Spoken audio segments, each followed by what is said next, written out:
PR തള്ളുകൊണ്ട് മാത്രം number 1 എന്ന് നമ്മളെ തെറ്റിദ്ധരിപ്പിച്ച കേരളത്തിന്റെ ആരോഗ്യ മേഖലയുടെ അവസ്ഥ നിങ്ങൾക്ക് അറിയാമോ?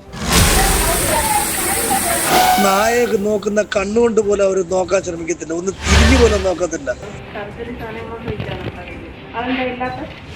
അയ്യപ്പന്റെ സ്വർണം കട്ടതുപോലെ മെഡിക്കൽ കോളേജ് കേന്ദ്രീകരിച്ച് മുഖ്യന്റെ കൊള്ളസംഘം കട്ടുമുടിക്കുകയാണോ നമ്മുടെ ആരോഗ്യ മേഖലയെ? കോട്ടയം മെഡിക്കൽ കോളേജ് കെട്ടിടം തകർന്ന് തലയിൽ വീണ് 52 വയസ്സുള്ള വീട്ടമ്മ മരിച്ചു. കോട്ടയം മെഡിക്കൽ കോളേജിൽ ഒരു കെട്ടിട ഭാഗം ഇടിഞ്ഞു വീണു എന്ന വിവരം വരുന്നത് 11ാം വാർഡിലാണ് അപകടമുണ്ടായത്. അവിടെ ഓർത്തോ ഡിപ്പാർട്ട്മെന്റ് പ്രവർത്തിക്കുകയാണ്. 2013 ഈ കെട്ടിടം അപകട നിലയിലാണെന്ന് പറഞ്ഞതാണ്. എന്നാൽ ഇത്രയും നാളും ഇത് എന്തുകൊണ്ട് പുതുക്കി പണിതില്ല?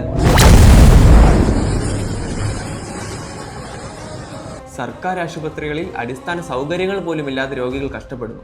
ഗവൺമെന്റ് മെഡിക്കൽ കമ്പനികൾക്ക് കുടിശ്ശിക കൊടുക്കാത്തതിനാൽ പാവപ്പെട്ടവർക്കുള്ള ഡയാലിസിസ് ചികിത്സ അനിശ്ചിതകാലത്തേക്ക് നിർത്തിവെക്കപ്പെട്ടു.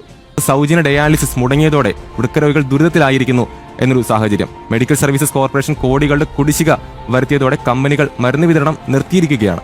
ഗവൺമെന്റ് മരുന്ന് കമ്പനികളുമായി 1000 കോടിക്ക് അടുത്തുള്ള കടബാധ്യത കാരണം മെഡിക്കൽ കോളേജിന്റെ പ്രവർത്തനം പ്രതിസന്ധിയിലായി.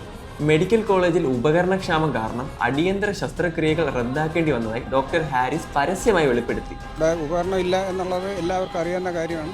ആ സാധനം ഇല്ല. എൻ്റെ ശസ്ത്രക്രിയ മുടക്കേണ്ട കാര്യം എനിക്കെന്താ ശസ്ത്രക്രിയ മുടക്കിയിട്ടും ഉപകരണം ഇല്ലായിരുന്നു. സത്യം തുറന്നു പറഞ്ഞതിന് മുഖ്യമന്ത്രി ഡോക്ടറെ വിമർശിച്ചതും നമ്മൾ കണ്ടതാണ്.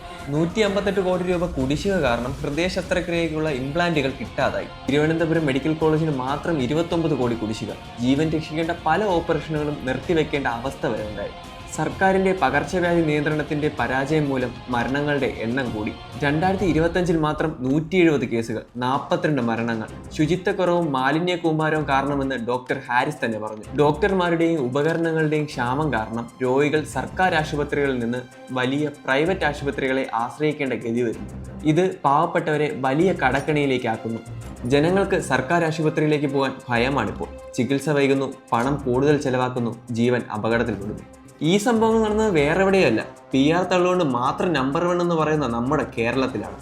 കേരളത്തിന്റെ ആരോഗ്യ മേഖല ഇങ്ങനെയാണെങ്കിൽ ബാക്കി മേഖലയുടെ അവസ്ഥ നിങ്ങളൊന്ന് ആലോചിച്ച് നോക്കൂ. കേരളത്തിന്റെ കാർഷിക മേഖലയെ തകർത്ത് ഒരു കൺസ്യൂമർ സ്റ്റേറ്റാക്കി മാറ്റി കമ്മീഷൻ പറ്റിയതുപോലെ മെഡിക്കൽ മാഫിയകൾക്ക് വേണ്ടി തകർത്തതാണോ നമ്മുടെ ആരോഗ്യ മേഖലയെ? കേരളത്തിന്റെ ഏറ്റവും മോശം മുഖ്യമന്ത്രി ആരോഗ്യമന്ത്രിയുമായി ചരിത്രത്തിൽ അടയാളപ്പെടുത്തണം എന്ന ആഗ്രഹമായിരുന്നു ഇതിനു പിന്നിൽ.